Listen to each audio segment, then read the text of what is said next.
Thanks very much, Peter. The purpose of my paper today is to pose two lines of inquiry. First, to identify the historiographical exemplars that informed Bean's philosophy of history and analyse their influence in the official history. And second, to ask a more abstract question: what sort of history did Bean actually write, and how should we read it? In May 1920, when Bean's publisher George Robertson read the first draft of the first volume of the official history, he was convinced neither of Bean's aptitude nor competence in the task of writing an official history. Of the philosophy of history, Mr. Bean could write all he knows on the back of a postage stamp, he objected. And it's true that Bean had no formal training as a historian, nor any professional experience as one. He was an amateur in both the positive and negative senses of the word. From his schooling and university studies, he was of course thoroughly familiar with the Greek historians Herodotus, Thucydides, Romans, Livy, Tacitus.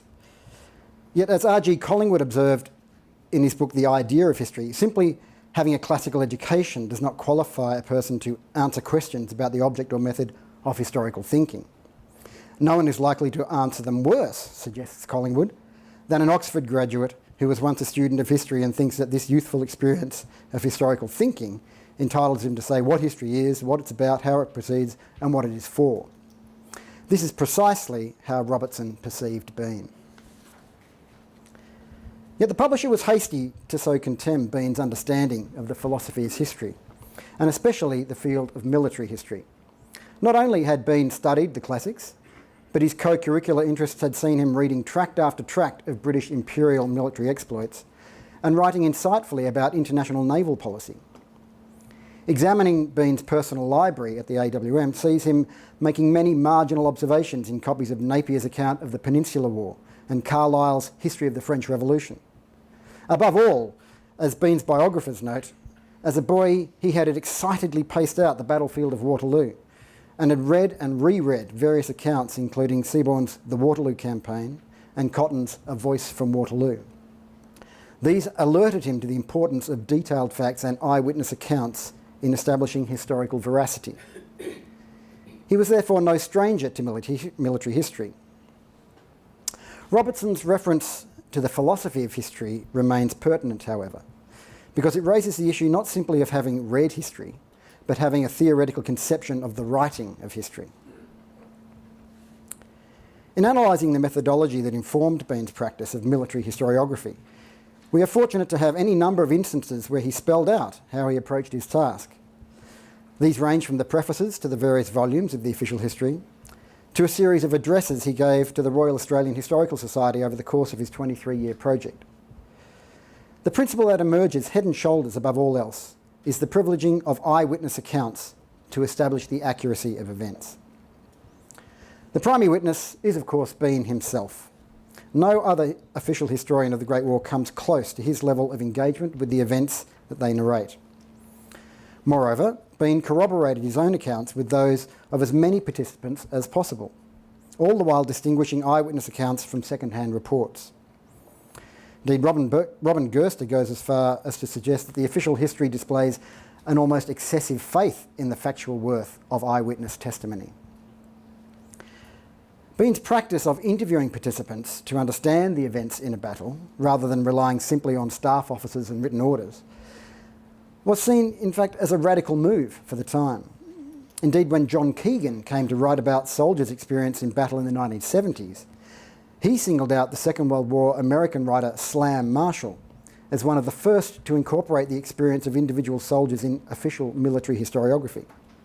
As Keegan put it, Marshall's idea was original because no one before had thought of asking soldiers about what had happened to them in battle, not at least in the immediate aftermath.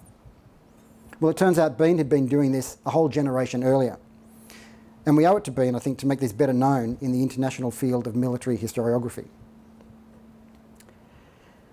This claim to originality becomes more complex, however, when we examine the language that Bean uses to explain his method, which turns out to be remarkably similar to passages in the Greek historians Herodotus and in particular Thucydides. Let's have a look.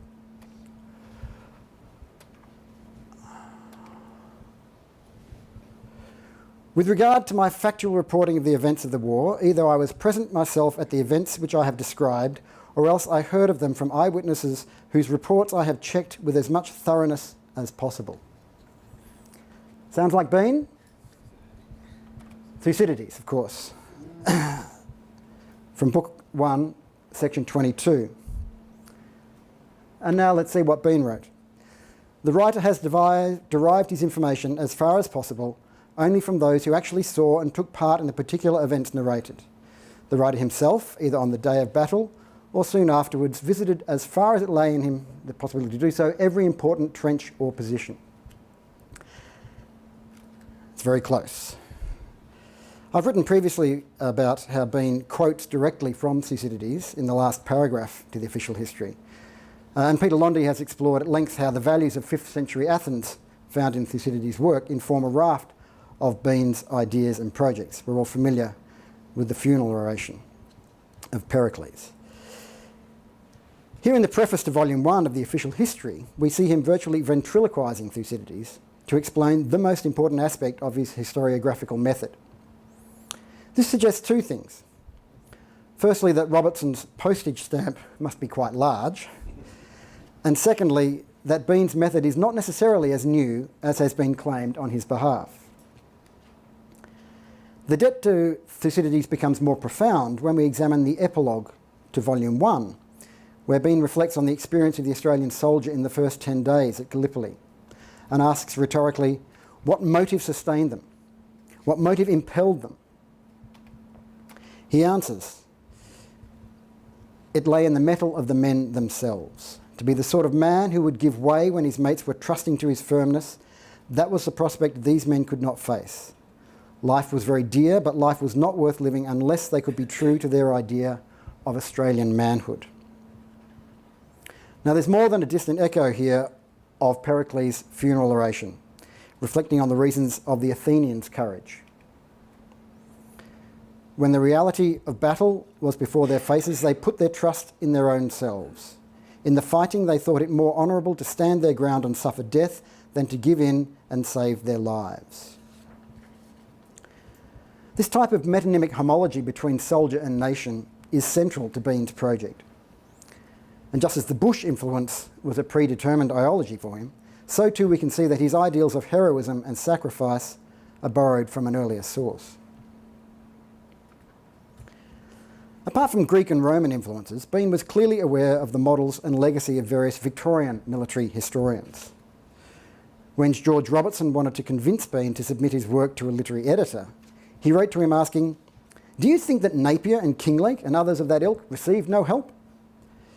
Bean replied the same day to Robertson's letter, adding a postscript to the effect that he had opened Kinglake and Napier at random and immediately found passages which he suspected would not pass a reader in Robertson's publishing house. These he appended for Robertson's edification. The fact that both writers were obviously at hand as Bean was writing raises the important question, how much were they also in his mind? Alexander Kinglake is particularly relevant to Bean because his subject is so similar. The Crimean War, so proximate to the Dardanelles, founded on a lack of planning, supply and commitment. Kinglake was himself present at the Battle of Alma, and like Bean, he came under fire. Where Bean draws most from Kinglake is his detailed descriptions of the Minutiae of Battle. The first volume of Bean's history dedicates 363 pages to the events of the 25th of April 1915. The fourth volume of The Invasion of the Crimea gives 427 pages for the single day's action of the Battle of Balaclava.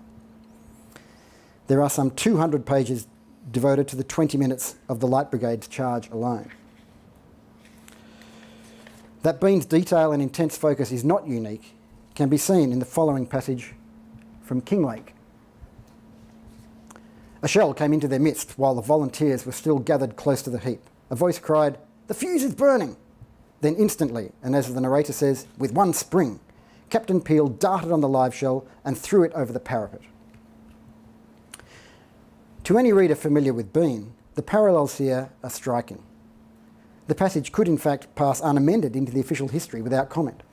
The style, language, syntactic structure, dramatic use of reported speech, and indeed the focus on the front line and the naming of junior officers, all are typical of Bean. Even the technical data of throwing bombs is apposite. The great distinction between the two, however, is the perspective on the action. Kinglake spent the Battle of Ulmer with the Commander-in-Chief, Lord Raglan, and on the evening of the battle he dined alone with Raglan in his tent. He was later motivated to write his history because he was given the personal papers of Lord Raglan by his widow. Kinglake's eye and ear are thus ever in the staff tent and with the commander's dispatch.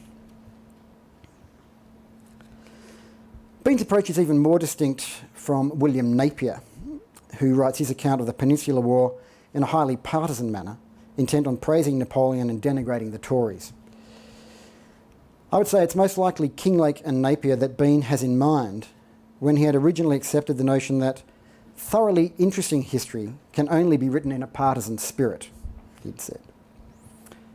Thomas Carlyle was another Victorian historian that Bean studied, who saw greatness in Napoleon, and who developed the idea that the history of the world is but the biography of great men.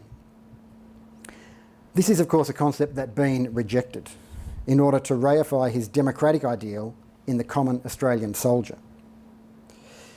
In this, he's quite different to someone like Basil Little-Hart, whose highly respected military historiography follows very much in the vein of Carlyle's great man theory. We can see then that Bean borrows selectively from his exemplars, often directly, but never slavishly, nor without discretion. He took what he wanted and needed of their methodologies and rejected what did not suit his purpose. In this way, Bean constructs his own method, not so radical in its various parts, but new in its combination. Perhaps the greatest influence on Bean's philosophy of history comes in fact from a German, Leopold von Ranke, who exhorted the positivist mantra that historians should avoid moralising and should stick to facts. The task of the historian, he wrote in the 1830s, was to depict an event wie es eigentlich gewesen, that is, how it actually happened. Ranke's phrase achieved instant fame and lasting influence, leading E.H. Carr to remark that 3 generations of German, British and even French historians marched into battle intoning the magic words, wie es eigentlich gewesen. And Bean, I think we can say, is one of those very historians.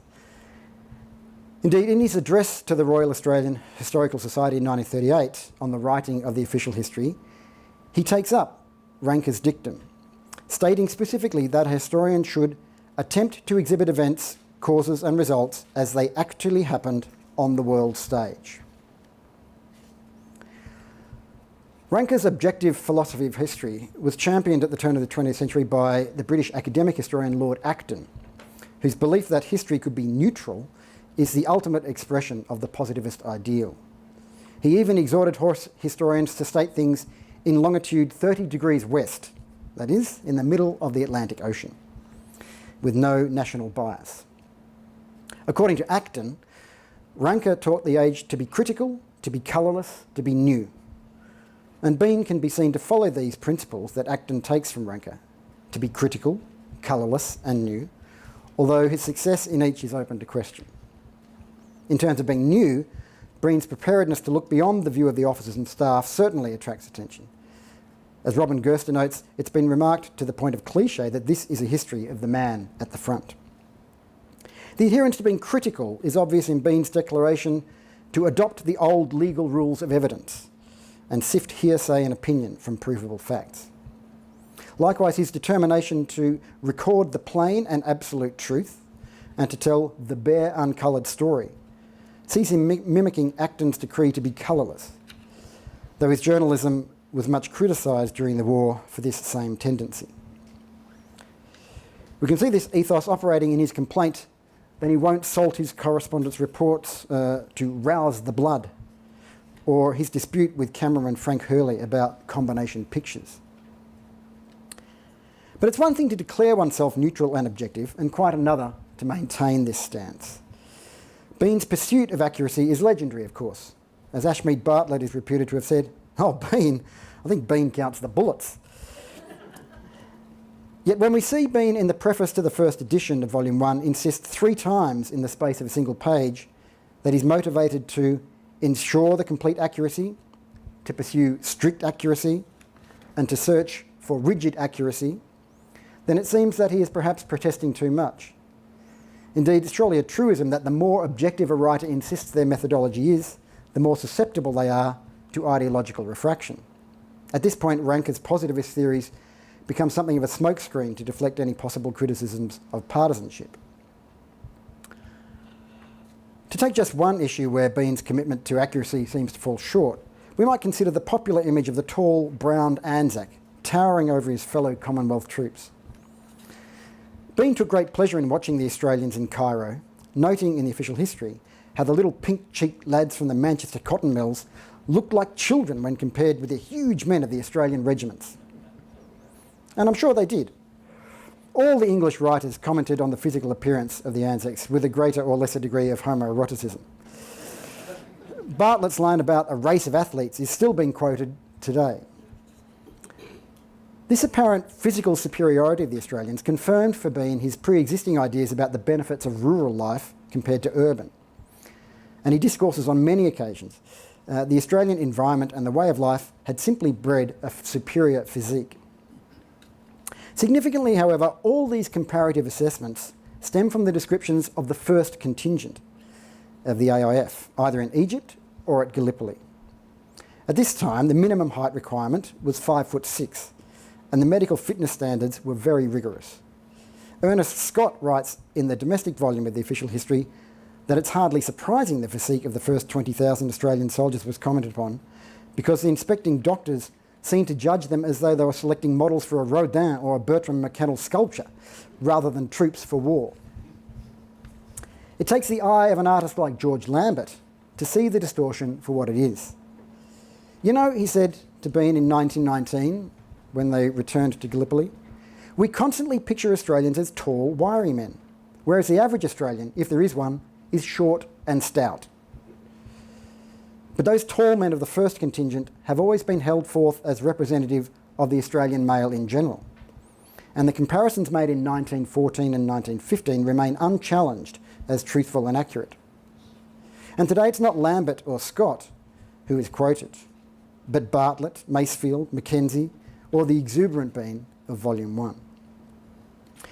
The official history, therefore, does not practice strict accuracy with regard to this issue, but rather selective truth. Here then is the gap between myth and actuality, between what actually happened and what is written into history. The fact is, looking at the official history, we can make a distinction on the one hand between Bean's account of the actions of the Australian frontline troops, which are depicted in as much accurate and objective detail as one could ever hope for in an official history. But on the other, his evaluation of officers and staff of the British and Australian armies, as we've heard already today. Here it's more often the case that Bean's own values engender distortions of key players. Monash is the most obvious example. Or that he fails to be critical of those he admires, like White or Birdwood, or others that he doesn't wish to offend. As Eric Andrews noted of Bean's airbrushing of the failure at Bulcourt, by mythologising the Anzacs and avoiding criticism of Australian officers, Bean hid this from himself and later readers. Once we start asking these questions, many, many more follow. For example, how Bean shirks from honestly exploring issues that don't suit his image of the Australian soldier, such as the stragglers, desertion, shooting of prisoners, or as Pompey Elliott complained, how he's hopelessly compromised when summarising the conscription debates. 30 degrees west, he is not. In this sense, the claims to neutrality and objectivity aren't always sustained, and nor can Bean blame the censor for these commissions and omissions. I would say that these debates reveal the great inattention of the official history, in that it is in fact 2 types of history at once. A military history of Australia's involvement in the Great War, but also a cultural history that purports to explore the character of the nation. Indeed, when Bean summed up his approach in 1938, he wrote the following.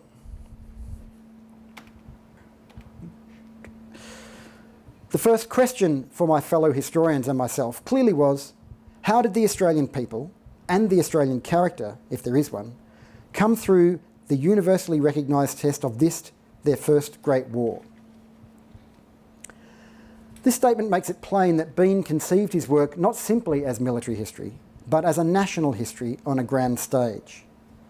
And as such, we shouldn't compare it only to the equivalent volumes of Sir James Edmonds' British history or the works of Little Hart, nor just to Kinglake and Napier. Rather, we need to consider Bean's work alongside that of Manning Clark and of Geoffrey Blainey, of Max Crawford and Keith Hancock. With this in mind, no objective reader would consider reading Manning Clark's History of Australia without being alert to the ideological impulses at work in his writing. The same open-eyed approach should hold true when we read Bean. For example, when Bean asserts that by the daily doings of the AIF, the Australian nation came to know itself, we have to ask, who is this nation? Consider that Bean's focus is on a small proportion of the nation, a self-selecting one at that, less than 10% of the population, all male, aged between roughly 18 to 50. That doesn't seem to me the basis to judge the character of a whole nation. But Zeno's work is relevant here in examining the reasons why so many eligible Australian men decided not to enlist. Were they any less Australian than the volunteers? They don't have a voice or a presence in Bean's assessment of the Australian character. E.H. Carr makes the point that when we take up a work of history, our first concern should not be with the facts, but with the historian who wrote it. History is interpretation, says Carr, and hence motivated in ideology. In a homely metaphor, he exhorts us to find out what bees the historian has in his bonnet.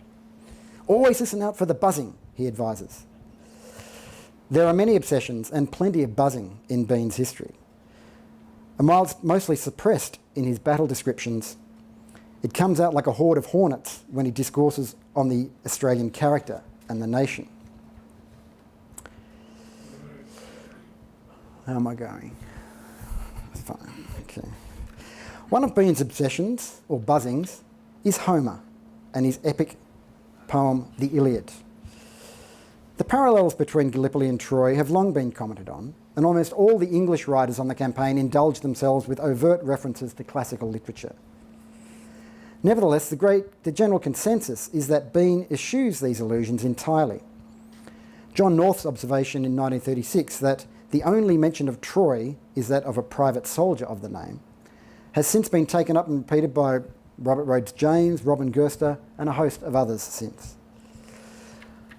But let me put on public record today that Bean does mention Troy, right where you would expect him to do so, describing the geography of the Gallipoli campaign in Volume 1. There are the walls of Troy.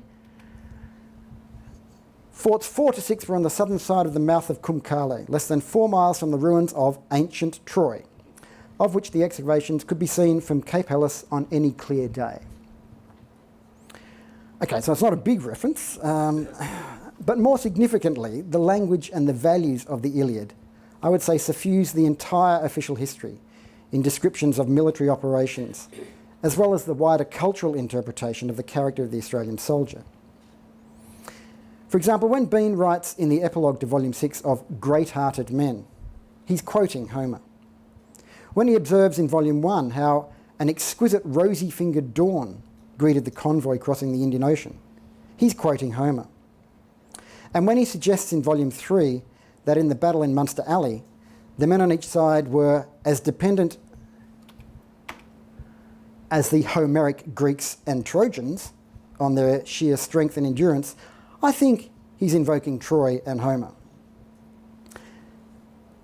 Michael McKernan spoke this morning about the way that the death stalks the pages. It's an avenue of death when you read the history. This, of course, is the great cultural legacy of the Iliad. It's a record of death. It finishes with the death of Hector. And I think there's a lot more to be talked about the way that the Iliad underscores Bean's heroic project. Discovering Homer in the official history doesn't require a microscope to find a reference hiding in a lost paragraph. It needs rather a stethoscope to feel the pulse, the beating heart of a national epic. What I'm suggesting here is that Bean's work is not just military history. It is literature, it is text, and as such it wants both a historiographical eye and a literary ear to appreciate fully its intents and purposes. The work of Hayden White is of interest here in his analysis of the great 19th century national historians like Michelet, de Tocqueville, Burckhardt and Ranke. White compares the styles, genres, use of tropes and so on to propose a loose taxonomy based on modes of emplotment, romance, tragedy, satire, comedy, together with related modes of argument and ideological implication. For example, he suggests that Alexis de Tocqueville wrote his history in the tragic mode and with a radical politics. And here we can see an immediate parallel with Manning Clark, who was of course such a great admirer of de Tocqueville. Jules Michelet wrote with a romantic emplotment, hence his nationalist history of the revolution, symbolised by transcendence and liberation. Hayden White describes Ranke as writing in a comic mode, according to a conservative politics.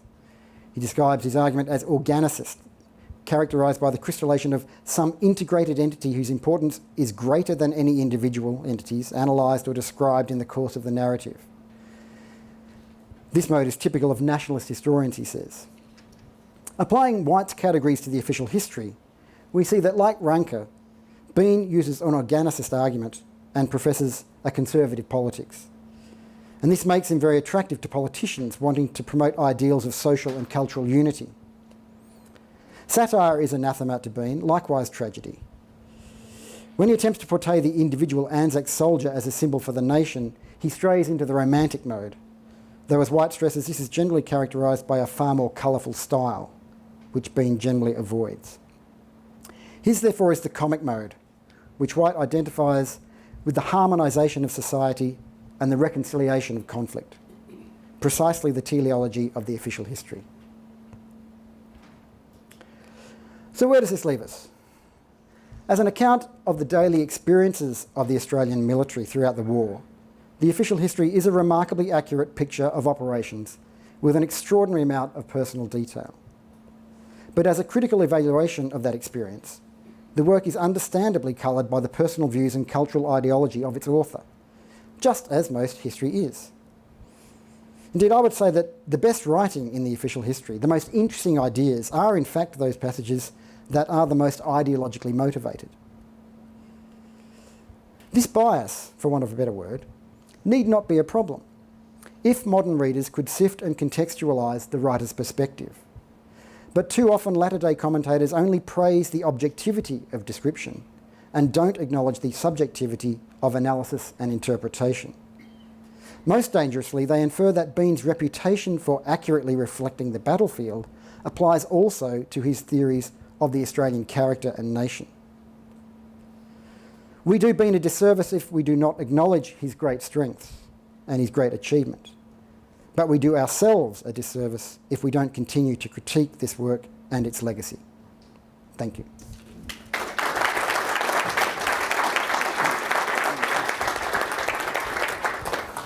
Thank you, Martin. Questions? Bill, wait for the mic.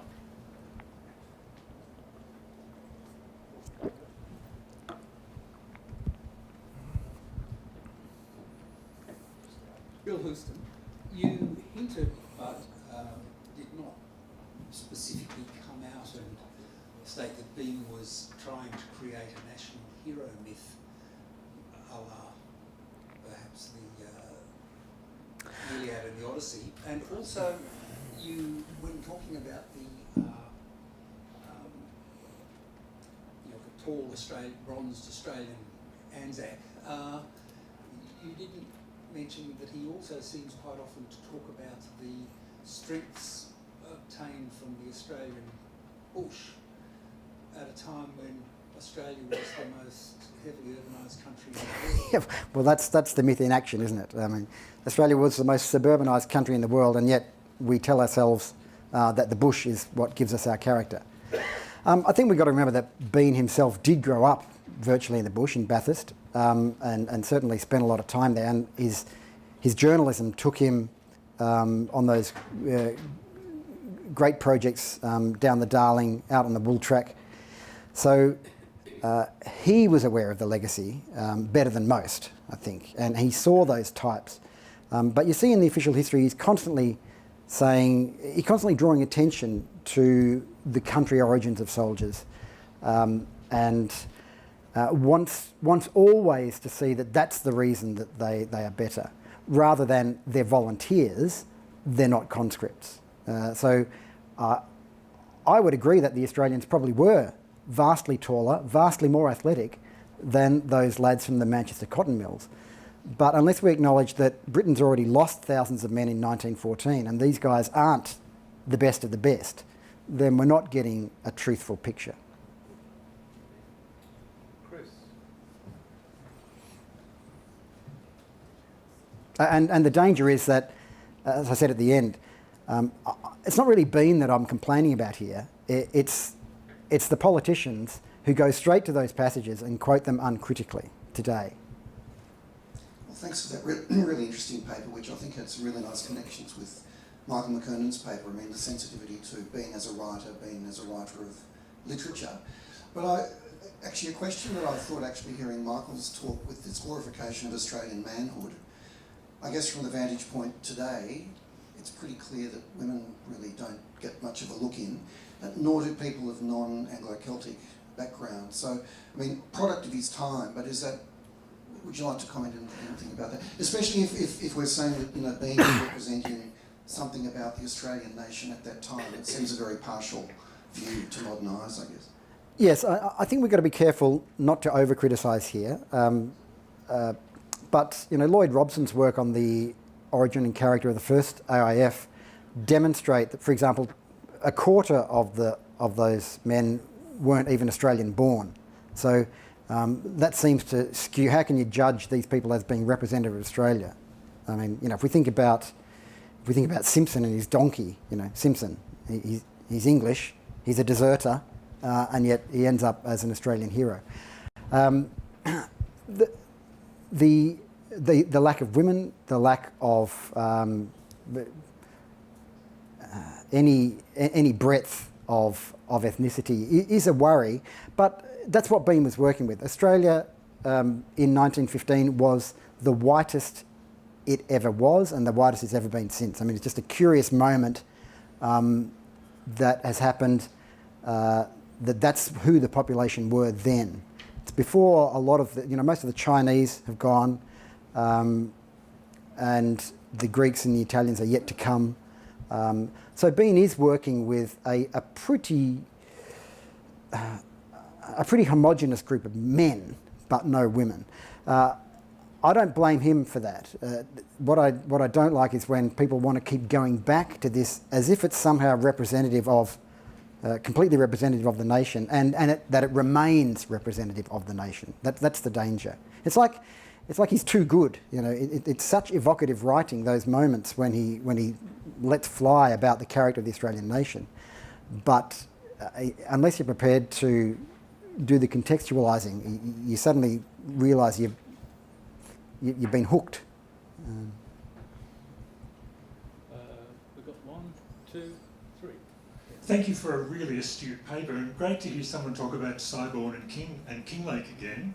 On Kinglake, it strikes me that the parallels are so powerful between particularly the Inkerman volume, which is a minute-by-minute, almost step-by-step evocation of an infantry battle where there's not much leadership, but there's a lot of fighting going on, and it has to be choreographed by Kinglake.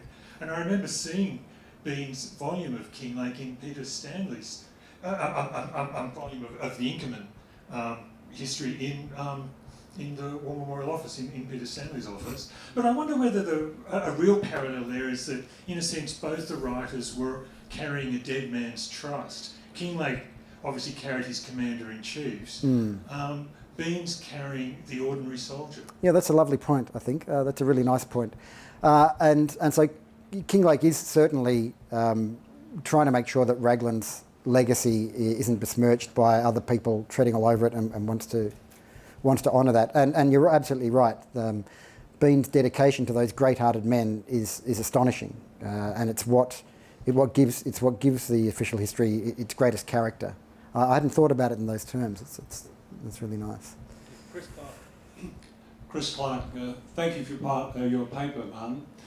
It seems to me we've been talking here about Bean as mythmaker, and one area that really strikes me as still relevant to historians today, Bean gets a lot of credit for talking about the Australianness of the Australian imperial force and a reflection on nationhood, but it's still within a particular paradigm.